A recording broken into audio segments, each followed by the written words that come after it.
So you may have noticed there was no video yesterday. Two reasons why. First reason, gotta take a break at least, and we usually celebrate Memorial Day on Sunday because my uncle usually throws a huge party.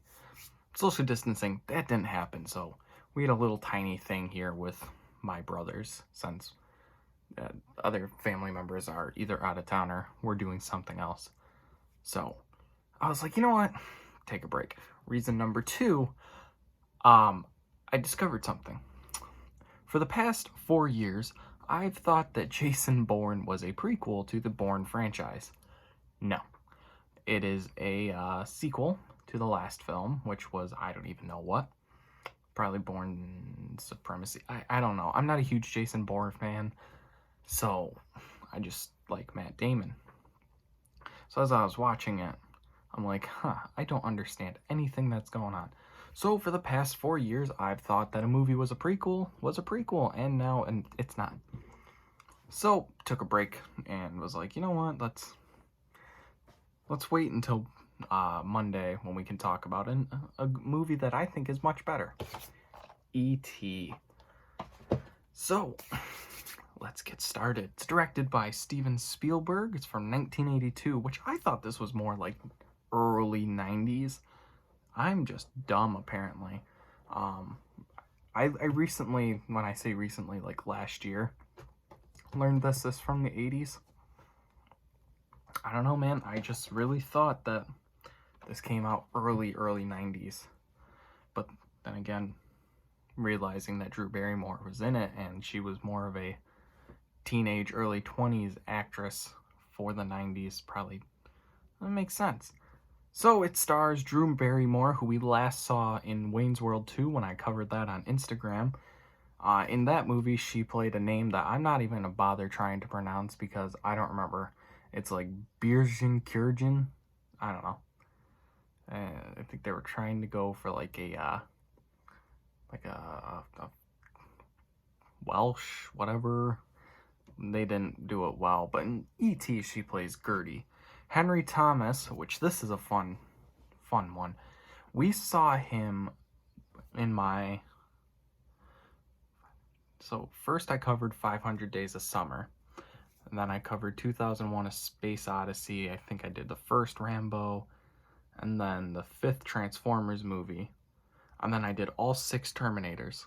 When I finished the Terminator franchise, I covered The Shining. And then Dr. Sleep. Henry Thomas plays Jack Torrance / the bartender in The Shining. The likeness of that character was really captured, and one day soon I hope to talk about Dr. Sleep in The Shining. That might be when I finally figure out how to get like film footage into the movie or into the video, and then I can fully do a total synopsis of it. The Shining and Dr. Sleep are two of my favorite horror films. They're more psychological horror than bloody slasher or paranormal. I think I like that better. But, so he plays Jack Torrance in flashback scenes, and then there's a scene when Danny is sitting at the bar that Jack sat at in the 80s, in the Overlook, and, you know, instead of Lloyd the bartender, it's still supposed to be Lloyd, but it's Jack. So it's pretty cool. In E.T., Henry Thomas is like 8, 9. He plays Elliot. C. Thomas Howell as the older brother Tyler. D. Wallace as Mary.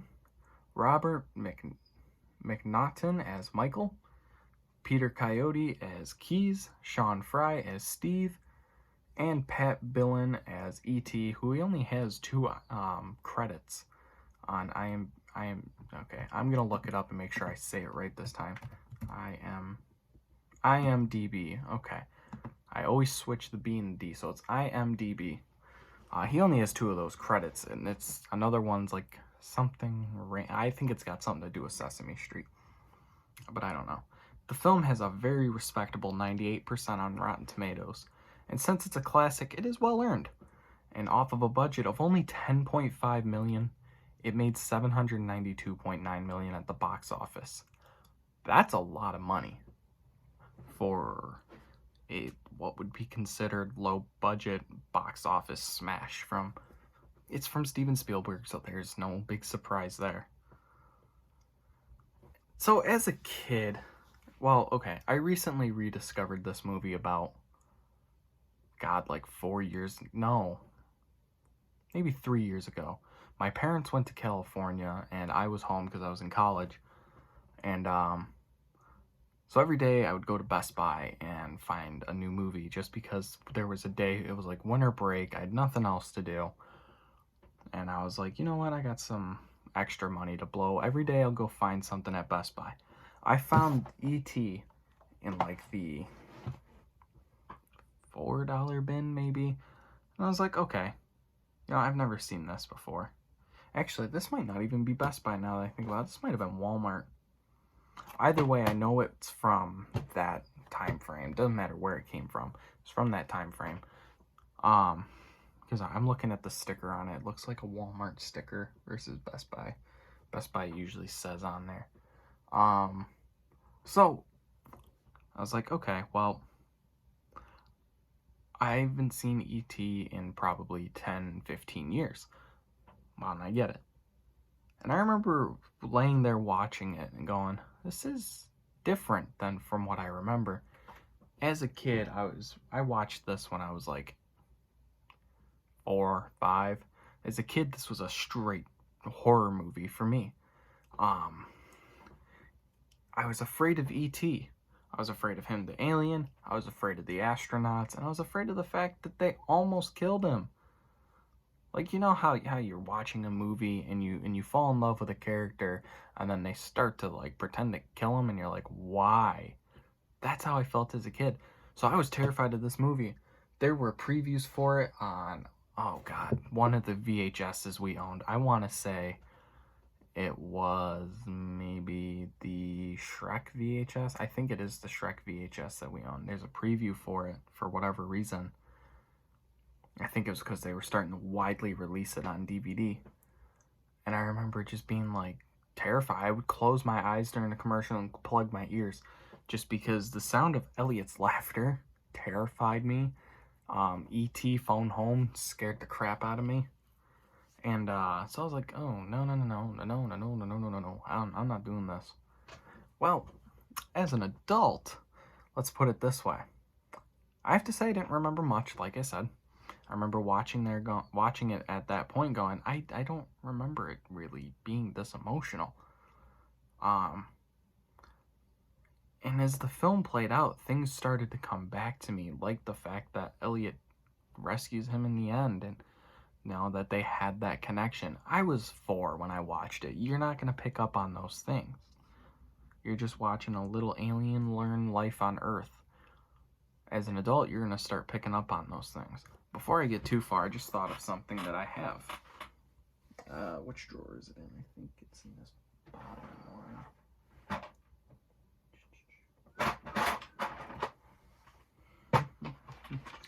Came with a video game called Lego Dimensions. There he is.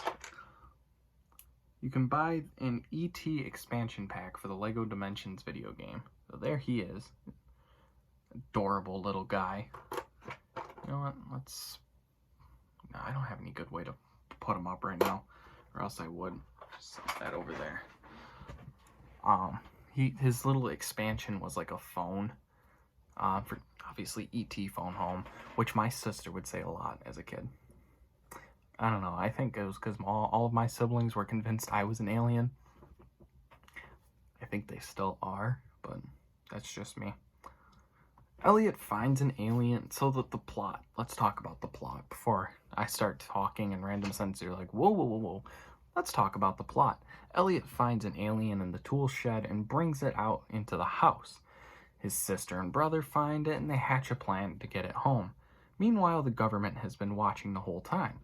E.T. gets sick, so does Elliot, since they have that connection that I spoke of, and he almost dies. In fact, he does die, and then Elliot's, I guess, magical tears bring him back to life.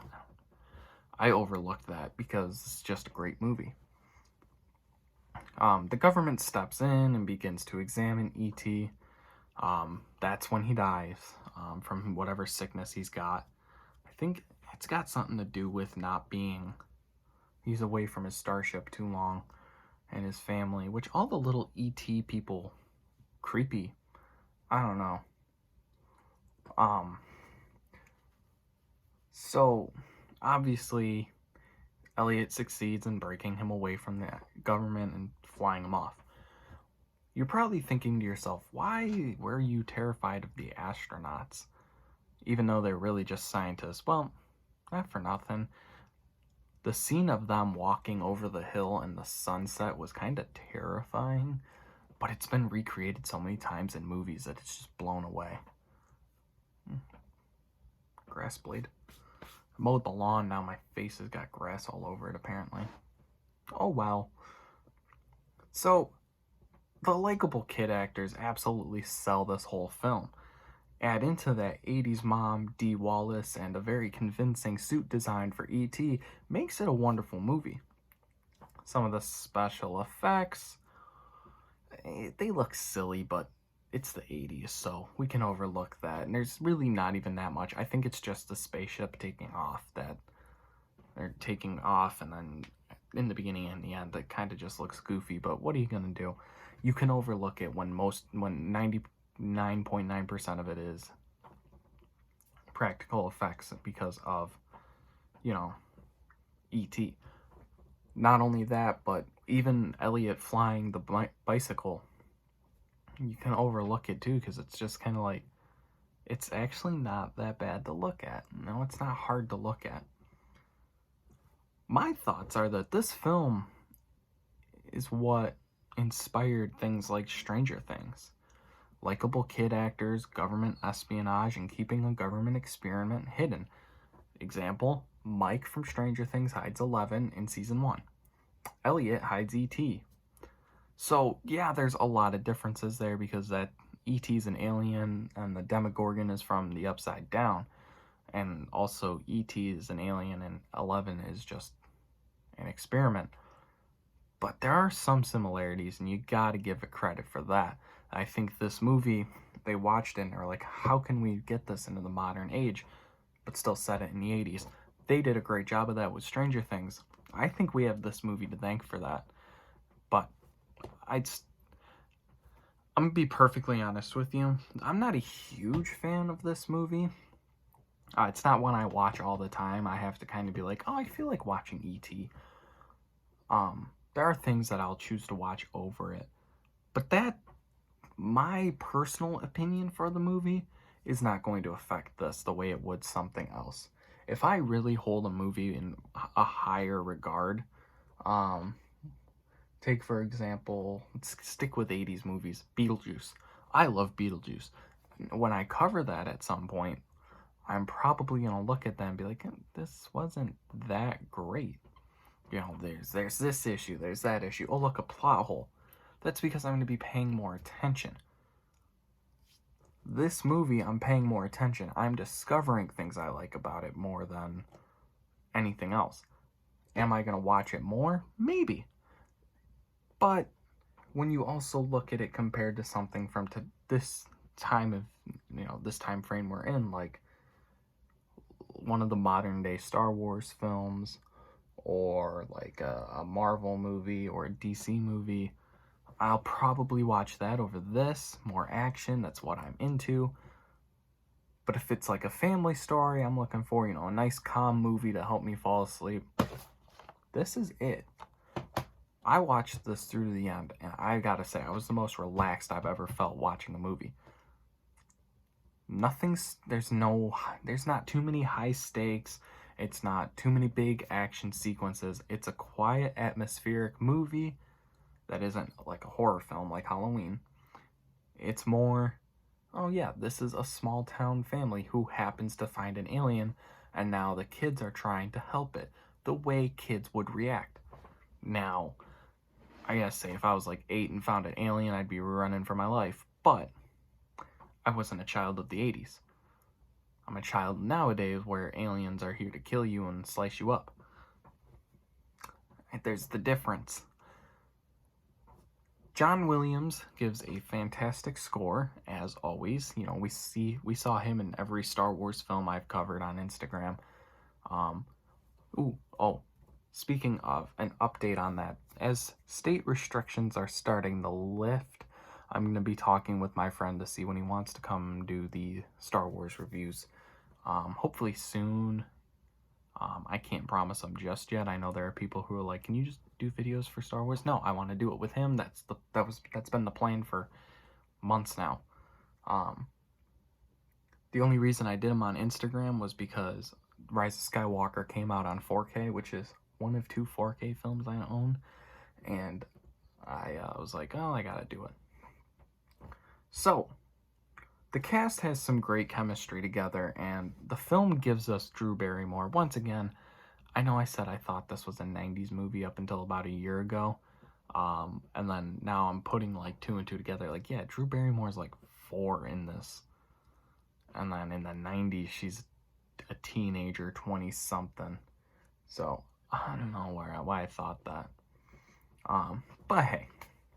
So, I am going to give this a 10 out of 10 and a Silver Shamrock, just because if Hollywood ever touches this movie, I might riot. Like I said, after rewatching it, I found more things I liked about it than I thought. And it's more of a calming movie that you can just watch with your family. You don't have to worry about anything offensive or anything terrifying or anything violent. Yeah, E.T. looks funny, but he's also adorable. Yeah, the kid actors have a strange relationship with them, but it's not like the stuff of nightmares. It's just a nice little family movie of interspecies family. I like that. I think this movie really accomplishes something. So anyway, those are my thoughts on E.T. Extraterrestrial, or just E.T. as I'm gonna call it. It's easier. Tomorrow I'll be starting the X-Men franchise. I'm not gonna do one every single day. I'm gonna do them every Tuesday. That's like several Tuesdays. The way that's probably going to work is I'm going to do the main 7 X-Men movies. So that's X-Men 1, X-Men 2, Last Stand, First Class, Days of Future Past, Apocalypse, Dark Phoenix. And then probably the Deadpool movies, and then I'll hold off on the Wolverine films because I only own Logan. And I really don't want to spend too much money on X-Men Origins or the Wolverine, just because they're terrible movies in my mind. So I'm going to hold off on those, but I really want to talk about the Deadpool movies, but also want to talk about the X-Men movies. So until those, well, really until tomorrow, because I'll be back again. And I hope you enjoyed your break from my probably gross voice and or face. I don't know. I've been told I have a very soothing voice. I don't know how I feel about that. Thank you. It was one of my friends told me that. I'm like, thanks? He's like, no, I mean that in a good way. I'm like, oh, well, okay. Creepy, but okay. So, obviously, we didn't have to do this one at 11 p.m. It's like 6. Woohoo! I hope everyone had a good Memorial Day weekend. I know you can't really do much right now, but come on, you can see some of your family. I mean, why hang out inside? If you're outside, who cares? You're not, as long as you're 6 feet apart and not coughing on each other, go have some fun with your family. So until tomorrow when we start the X-Men franchise, also, we're like T-minus 4 days till the Saw franchise, and I've never been happier in my life. And that includes some situations that happened last night. Long story short, my high school bully might have gotten arrested. And yeah, you didn't need to know that, but I just want you to know that made my day last night, and karma will get me for it, I'm sure. But until that point, karma's a bitch to him. Anyway, you don't care about that. You care about E.T. Go watch it if you haven't. I know there's actually quite a few people who haven't watched it. Honestly, go watch it. It's a good movie. Seriously. If you listen to anything I say, any movie I recommend, which I think I've said this before, probably for like, I don't even know what at this point. I think I've said this a couple of times. But seriously, this is the one I'm probably ever going to be the most serious about. Check out E.T. It's a nice little family film. If you have small kids, it's not going to scare them. It might scare them a tiny bit, like me, but I was a child with older siblings who would probably make fun of me for it. I don't really know. I don't remember too much, but yeah, go watch E.T. Seriously, it might be on one of the streaming services. I don't know. That's something I gotta start to remember to look for. Remember how I said I found the little list I had of everything that I like to talk about, and then most of the time I forget some of them? Yeah, that's one of them I'm probably gonna put on there and then forget to do it. Just check streaming services. But yeah, go watch E.T., watch my other videos, like, subscribe, yada yada yada. I am still gonna put the little clip at the end. I like it. Do you like that little clip? I enjoy it. Should I do another one? I don't know. I'm gonna leave you guys alone now. Alright, till tomorrow, I'm Luke. Goodbye. Hey, I hope you guys enjoyed what you just watched. If you're interested in more of my videos, make sure you subscribe and hit that bell icon to get notifications every time I upload a video. And also, if you could, just leave a like down below and maybe even consider commenting, telling me things I did good, things I did bad.